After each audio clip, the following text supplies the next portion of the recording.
I believe that at the crossroads of neoconservatism, the inbuilt conservative instinct meets a hardened and tested philosophy which not only defends natural right and certain absolutes, but provides the antidote to the greatest philosophical disaster of our time, that is, the disaster of relativism.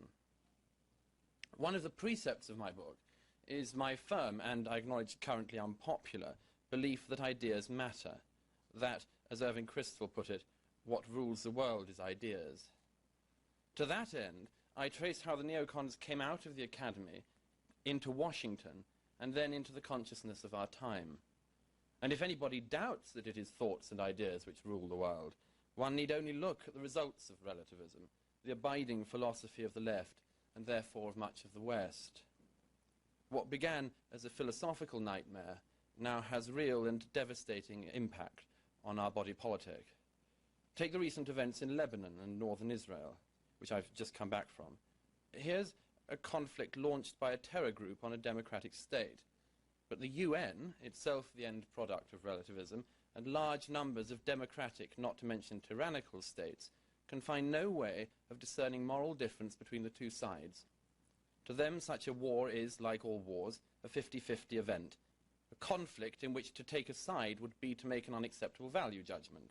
And of course, the urgent necessity, therefore, is regarded not to be the disarmament or disbandment of Hezbollah, but ceasefire, as though a return to the status quo ante is a victory for peace rather than a mockery of it. Vast populations in the West and governments, such as that of France, can apparently now find no difference between a democratic state and a terror group, between an aggressor and a defender, between a state whose intention is to save civilian life and a terror group intent on maximizing civilian casualties, between a state that builds bunkers to protect civilians from missiles and a terror group that builds bunkers to protect its missiles and then uses civilians to protect those bunkers. Relativism has created a soup in which the most childish as well as the most pernicious ideas now flourish. It's no wonder that so many people, like the BBC, rely on body counts to decide who's right. Of course, it's not hard to point out to them that this doesn't quite work. Germany lost more troops in the last war than Great Britain, but it didn't make Germany right. But this is not about right and wrong. It's about a nightmarish, nihilistic and lost philosophy, desperately scouring to find moral measurements in a world which they've made entirely relativist. No wonder they can now find few other signals of legitimacy other than that they believe is provided, for instance, by suffering. Thus the emergence of Cindy Sheehan. No human being could feel anything but sympathy for the loss of her brave son, but does the fact that she lost a son really give her moral authority or military know-how? Maureen Dowd, the resident clown on the New York Times, certainly thinks so. A little while ago she described Cindy Sheehan's moral authority as absolute, which goes to demonstrate, as if it needed demonstrating, that relativists end up by becoming absolute relativists, with hierarchies and peculiar papacies quite of their own. But the result of relativism and its practical consequences do not stop at the equivalencing of democracies and tyrannies, terrorists and free men.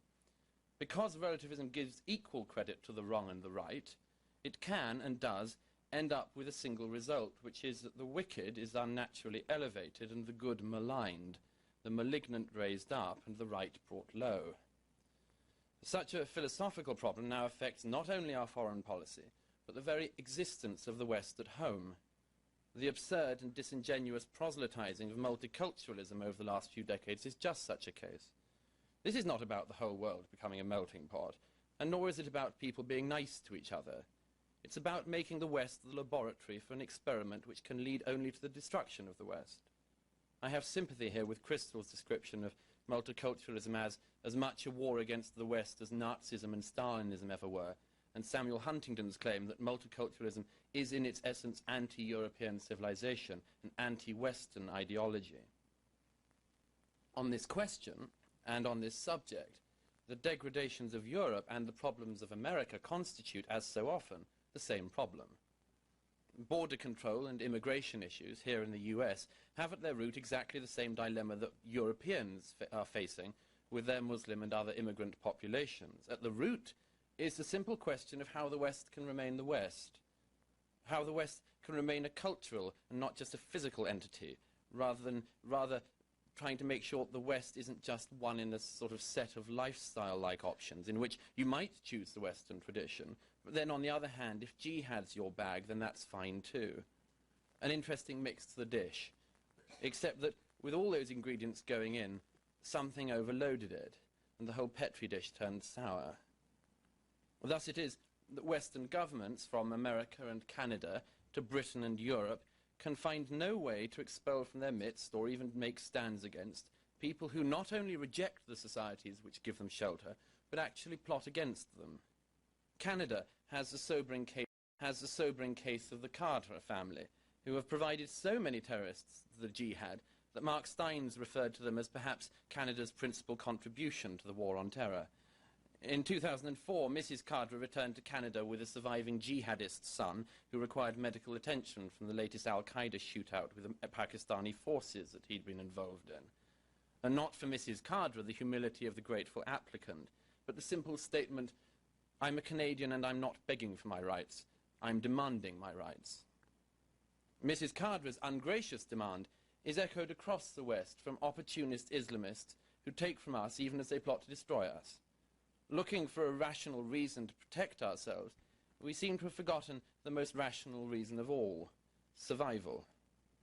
In Britain, our government has proved incapable of expelling clerics who preach violence and subversion against the state. Holland and Denmark can find no way of booting out imams who incite murder and the overthrow of the government, and have indeed in many cases proven track records of graduates leaving for careers in Afghan caves. And of course, in Britain, only last month, the Home Secretary was once again forbidden by the law courts to expel a group of Afghan men who are only in Britain because they arrived a few years ago illegally on a plane. This wasn't any old illegality, though. No mere passport flushing on the BA loo for these guys.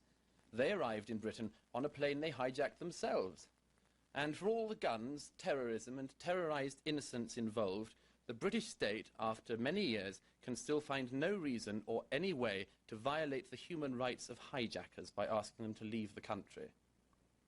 Societies which can find no rational reason why they should not be destroyed will be destroyed. And free people who can find no way to understand what makes them superior to terrorists will find the march of history going not in their direction, but in the direction of their enemies. It isn't a clear road, of course, and among the throng are plenty of glad fools paving the way. Foremost among them today are those who claim that there is no enemy of Western civilization, or that to make such a claim is an unacceptable value judgment. Or there are those who say we cannot criticize another group because our ancestors did bad things.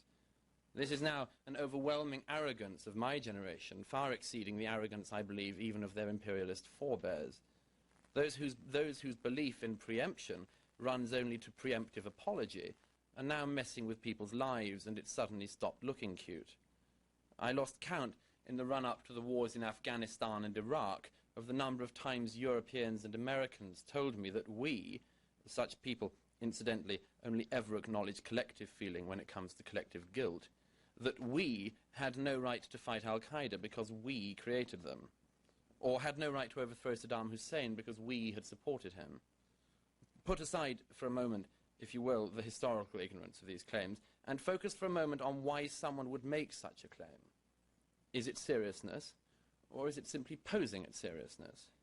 Is it an expression of moral maturity or of moral cowardice? I would argue it's an expression of the latter. Only a generation brought up on a diet of self-esteem and ignorance could so continually parade under the not in my name inanities of the anti-war left, in which immersion in activism is actually an opt-out from action, where you never have to deal with a tyrant or genocide, because if you glance around, you can pretty much always find someone from the West in the background who you can blame and claim makes action not only illegitimate, but, that terrible word, hypocritical. And of course, there's the prevailing presumption that choosing not to act is not itself a choice and a mode of action. So you don't want anything to happen to Mr. Ahmadinejad. So your conscience is clear? No. If you call for inaction, you're acquiescing in the acquisition of a bomb. You don't get out of the game, you just pretend to get out with your hands clean. People who think like that have got away with things for too long, and in my book I try to take the argument back to them. After all, who has more to apologize for? Someone who supports the difficult and costly overthrow of the Taliban and Saddam Hussein, or a so-called peace campaigner whose activities, if listened to, would have by now led to the subsuming of Kosovo into a greater Serbia after a successful genocide, the continued rule of Afghanistan by the Taliban, and in Iraq whose best hope for the future would be the succession of Uday Hussein. This isn't conscience, it's ignorance, profound moral and mental ignorance masquerading as seriousness.